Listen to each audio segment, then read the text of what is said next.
All right, 2 years after the devastating Maui wildfires, a new study shows the disaster raised the local death rate by 67%.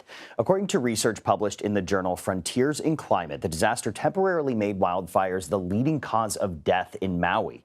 Researchers say the fires caused a spike in deaths higher than what was reported, citing fatalities linked to fire smoke and lack of access to medical care. The study links 82 excess deaths to the wildfires, according to the CDC. 102 total people died. Michelle Nakatsuka joins us now. She's the co-author of that study and a medical student at the NYU Grossman School of Medicine. Michelle, good to have you on. This is some really interesting research you have. So you based your calculations on the all-cause excess death rate. So for people like me who are not that familiar with it, what does that mean, and what are the biggest takeaways from this study?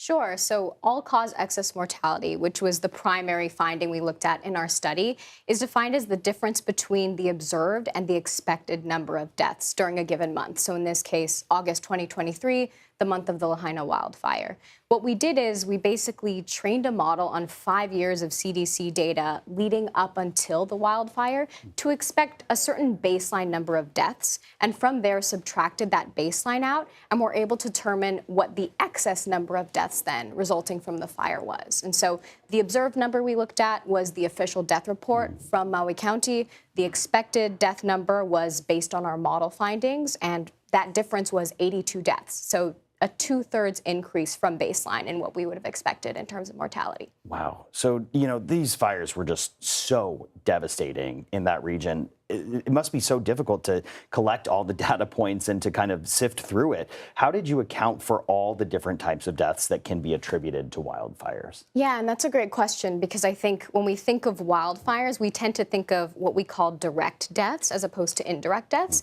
And those are really the two buckets we can categorize these deaths into. Direct deaths being resulting from burns, things like smoke inhalation injury, whereas indirect deaths tend to result from quieter mechanisms that can persist long after the flames have actually gone out. Things like disruptions in healthcare access. So people being unable to renew their prescription medications, being unable to access oxygen therapy or dialysis treatments. And those things, unfortunately, can persist, again, long after the fires themselves have been dealt with. So, you're coming out with these findings, and it's just really important research for so many people. But how can authorities use this data to improve wildfire prevention and preparedness strategies going forward?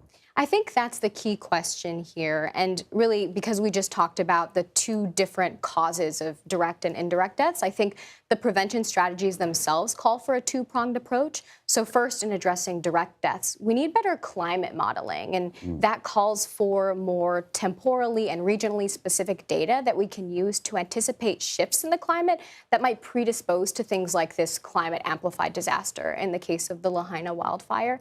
Hopefully, then, we can employ evacuation protocols and emergency response teams more swiftly.